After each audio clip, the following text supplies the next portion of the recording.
अस्सलाम वालेकुम वरहमतुल्लाहि वबरकातुहू। Welcome to our new video. दोस्तों, आज हम जा रहे हैं सैन फ्रांसिस्को, हमारे साथ रहिएगा। सुबह सुबह का टाइम है, एयरपोर्ट पहुंच चुके हैं, 1.5-2 घंटा रह गया फ़्लाइट में, तो जल्दी जल्दी सिक्योरिटी क्लियर करेंगे और आपके साथ बातें भी करते रहेंगे।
तो बस नींद आ रही है, थोड़ी देर में इंशाल्लाह जैसे ही प्लेन ने टेक ऑफ करना है वैसे हम सोएंगे और हम भी टेक ऑफ करेंगे।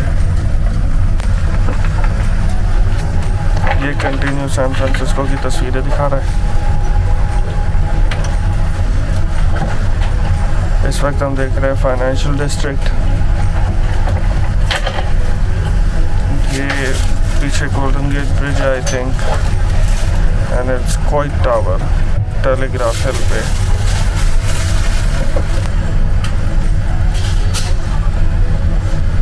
मेन्यू दे के चले गए हैं, अब इनको बताना है कि हमने क्या खाना है ब्रेकफास्ट पे।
तकरीबन 6 घंटे के बाद अभी लैंड किया है, प्लेन से बाहर निकल हैं। इमिग्रेशन हमारी वहीं हो गई थी कनाडा में, तो अब हम सीधे एयरपोर्ट से बाहर जाएंगे।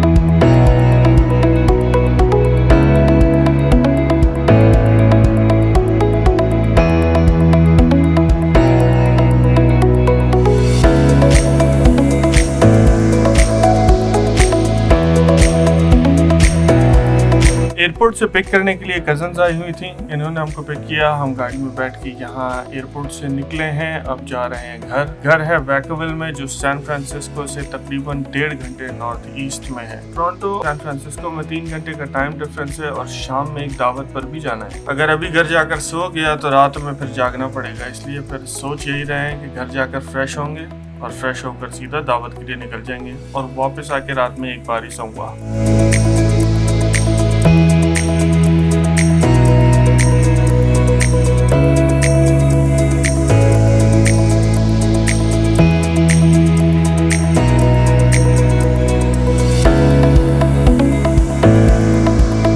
घर पहुंच गए, थोड़ा सा फ्रेशन अप होंगे, दावत के लिए निकलेंगे और हम मिलते हैं कल। दूसरे दिन की सुबह हो चुकी है और हम तैयार होकर निकल रहे हैं। आज मेरे कज़न माजिन की शादी है, तो आज हम वैकोविल ही देखेंगे और शाम में शादी में जाएंगे।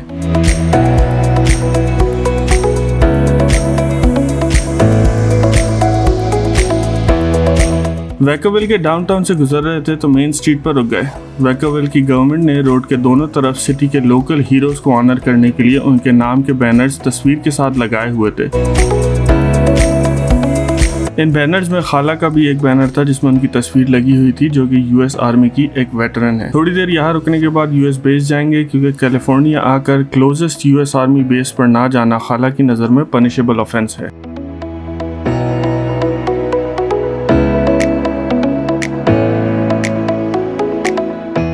बेस पर जगह जगह हिस्टोरिकल डिस्प्लेज हैं जिनमें फोटोग्राफ्स और आर्टिफैक्ट्स हैं, इंटरैक्टिव एग्जिबिट्स हैं, एयरफोर्स की सर्विस और सैक्रिफाइसेस को ऑनर करने के लिए मेमोरियल्स भी हैं और एयरफोर्स के आउट ऑफ कमीशन प्लेन्स भी हैं, जिनमें F-16 फाइटिंग फैल्कन है, B-52 स्ट्रैटोफोर्ट्रेस है, C-130 Hercules, A-10 Thunderbolt II, SR-71 Blackbird और KC-135 स्ट्रैटोटैंकर जैसे प्लेन्स हैं।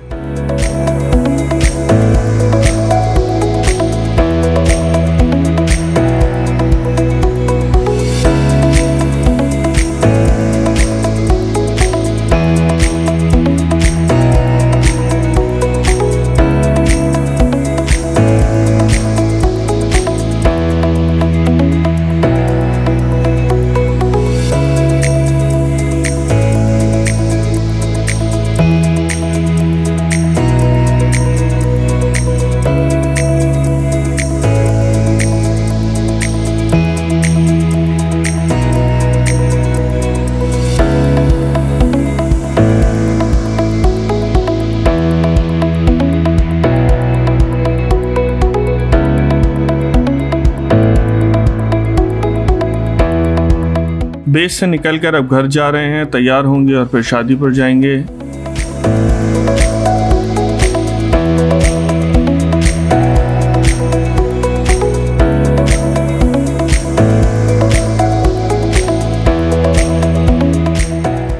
ये एक बहुत ही खूबसूरत फार्म हाउस है जिसमें शादी रखी गई है।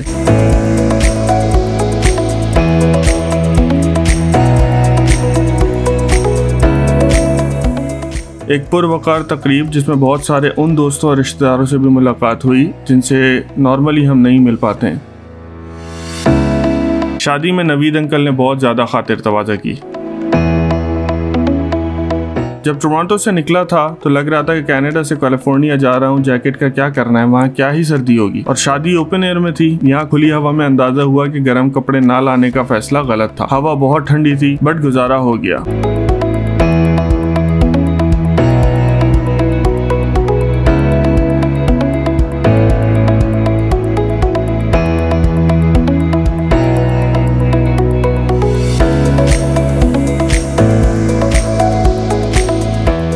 अब शादी के बाद घर ही जाएंगे और कल सुबह चलेंगे सैन फ्रांसिस्को बे। आज तीसरा दिन शुरू हो चुका है और हम निकल रहे हैं सैन फ्रांसिस्को बे जाने के लिए। आज हम गोल्डन गेट ब्रिज देखेंगे, एल्काट्राज आइलैंड और पैलेस ऑफ फाइन आर्ट्स भी जाएंगे। शाम में वलीमा है और सुबह वापसी की फ्लाइट भी है, तो टूर थोड़ा सा शॉर्ट करना पड़ रहा है, लेकिन ये 3 जगह सैन फ्रांसिस्को आने के बाद देखना लाजमी होती है।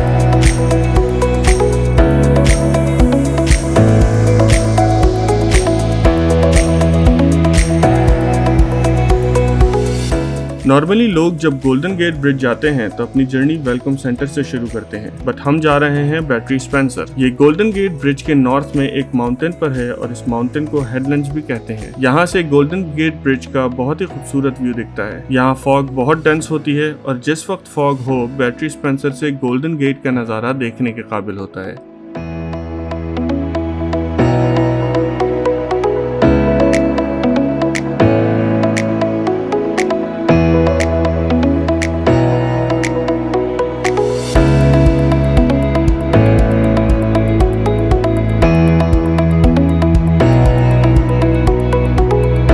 गोल्डन गेट ब्रिज दुनिया भर में अपने रेड ऑरेंज कलर के लिए फेमस है। 20वीं सदी के शुरू में आर्किटेक्ट्स और इंजीनियर्स ने एक ब्रिज के डिजाइन पर काम करना शुरू किया ताकि सैन फ्रांसिस्को को मैरिन काउंटी से मिलाया जा सके। इस ब्रिज की कंस्ट्रक्शन जनवरी 1933 में स्टार्ट हुई, जिस वक्त द ग्रेट डिप्रेशन अपने पीक पर था। सबसे पहले सस्पेंशन केबल्स के एंड्स को सपोर्ट करने के लिए दोनों साइड पर कंक्रीट के बड़े बड़े एंकरेजेस बनाए गए। उसके बाद टावर्स को बनाया गया जिनकी हाइट पानी के ऊपर 746 फीट तक है। सैन फ्रांसिस्को में ये उस वक्त का टॉलेस्ट स्ट्रक्चर था। वर्कर्स ने टावर की फाउंडेशन बनाने के लिए अंडर वाटर चेम्बर्स को एक्सकेवेट करके उसमें कंक्रीट भरी। इस टेक्निक को कैशन कंस्ट्रक्शन कहा जाता है। टावर्स बनने के बाद सस्पेंशन केबल्स डाली गयी, जिसमें तकरीबन 80,000 मील केबल लगी। केबल्स बिछाने के बाद ब्रिज डेक की कंस्ट्रक्शन स्टार्ट हुई।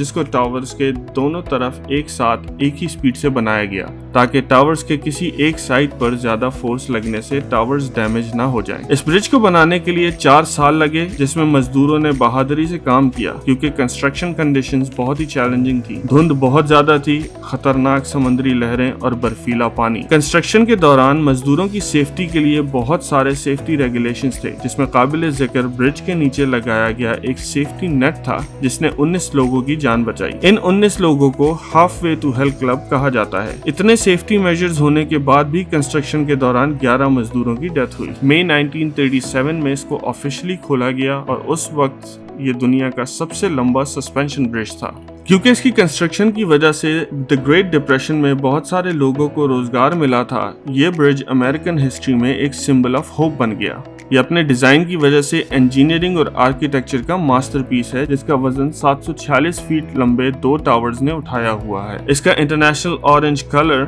जिसकी वजह से दुनिया भर में ये ब्रिज और सैन फ्रांसिस्को फेमस हैं। इस ब्रिज को द इंटरनेशनल ऑरेंज ब्रिज भी कहा जाता है। ये वर्टिगो और सैन एंड्रियास जैसी बेशुमार हॉलीवुड मूवीज का बैकड्रॉप रहा है।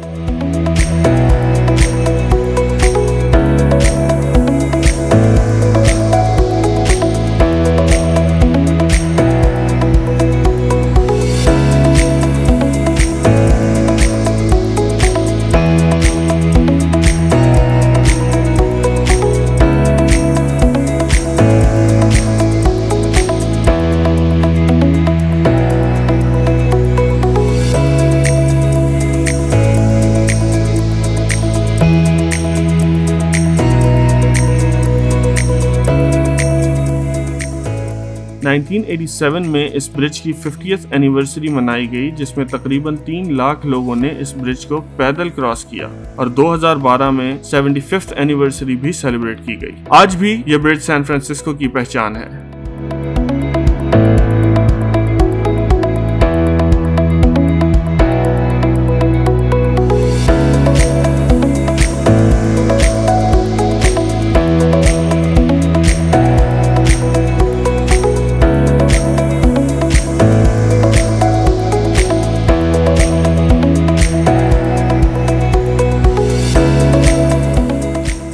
गोल्डन गेट ब्रिज के बाद आया the Palace of Fine Arts. ये monument Golden Gate Welcome Center के पास ही है। इसको 1915 के पैनामा पैसिफिक इंटरनेशनल एक्सपो के लिए बनाया गया था, जिसमें 1906 के ज़लज़ले से सैन फ्रांसिस्को की रिकवरी और पैनामा कैनाल की कंप्लीशन को सेलिब्रेट किया गया था।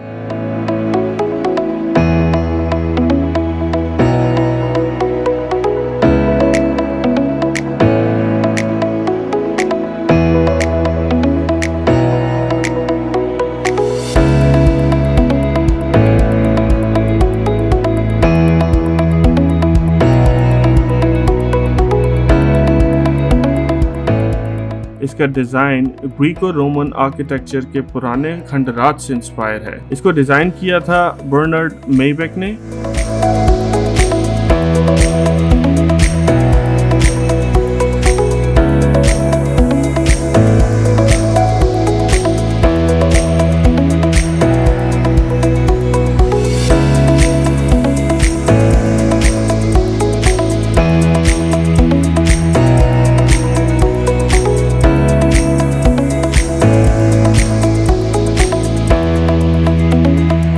एक्सपो के बाद गवर्नमेंट इसको तोड़ने लगी थी, मगर सिटी ने इस मास्टरपीस को प्रिजर्व कर लिया क्योंकि it's way too beautiful to destroy.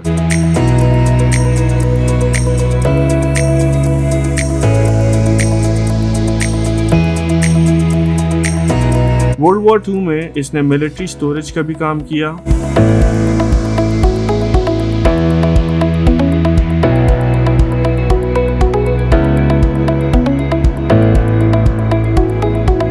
यहाँ से हम जाएंगे the famous Alcatraz.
Alcatraz San Francisco Bay में मौजूद एक छोटा सा आइलैंड है जो शोर से तकरीबन 2 किलोमीटर दूर है। तकरीबन 22 एकड़ पे फैले इस छोटे से आइलैंड को द रॉक भी कहा जाता है।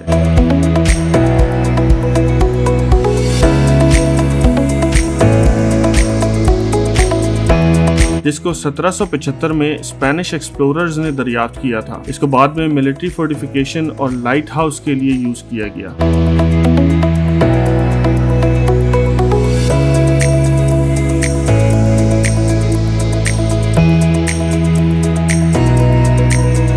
1960s में इंडिजिनस लोगों के हुकूक के प्रोटेस्ट में इस आइलैंड पर कुछ अरसे के लिए नेटिव अमेरिकन्स भी रहे।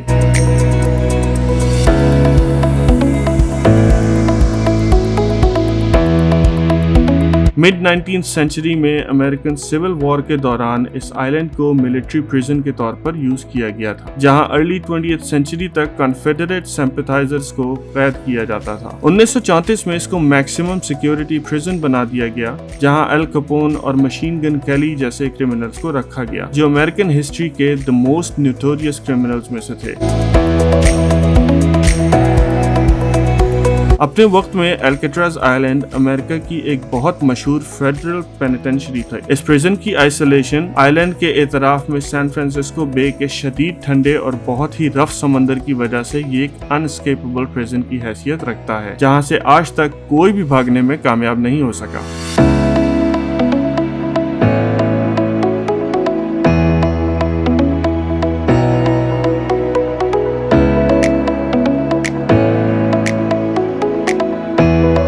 अब तक बेशुमार फिल्म्स और लातादाद नॉवेल्स में इसका जिक्र हो चुका है, जिसकी वजह से अमेरिकन कल्चर में इसकी हैसियत और ज्यादा पुख्ता हुई। इसकी हाई ऑपरेटिंग कॉस्ट और फैसिलिटी की खराब हालात की वजह से इसको 1963 में बंद कर दिया गया था। अभी अल्काट्राज़ अमेरिका की एक नेशनल हिस्टोरिक लैंडमार्क है और एक बहुत ही फेमस टूरिस्ट स्पॉट है। अल्काट्राज़ की हिस्ट्री के अलावा यहाँ से सैन फ्रांसिस्को बे का एक बहुत ही खूबसूरत नजारा देखने को भी मिलता है। अब जा रहे हैं घर और तैयार होके जाएंगे वलीमे में। ये खूबसूरत सा बैंक्वेट हॉल है जिसमें वलीमा रखा गया है।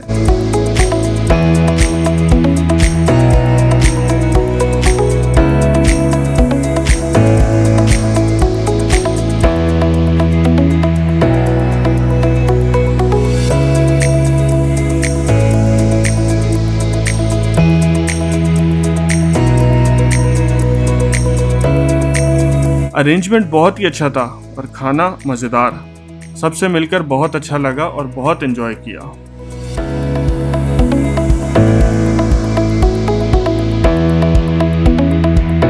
अब घर जाएंगे, कल सुबह फ्लाइट है, पैकिंग करेंगे और तैयारी करेंगे कल सुबह जाने की।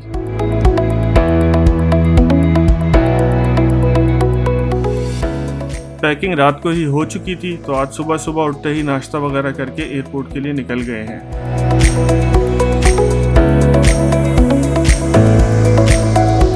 घर से एयरपोर्ट का रास्ता तकरीबन 2.5 घंटे का है।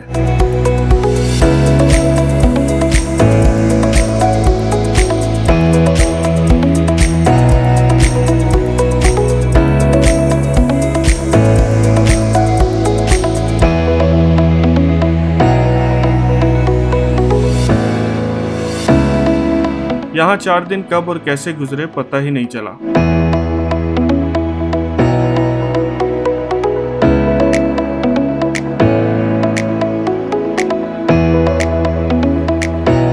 हमें अपने कमेंट्स में बताएं कि ये वीडियो आपको कैसी लगी।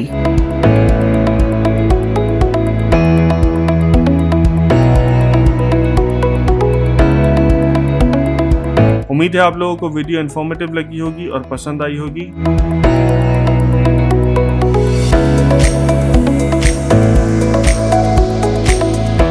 Please consider subscribing ICA TV Canada ताकि ऐसी और वीडियोस भी आप तक पहुंचती रहें।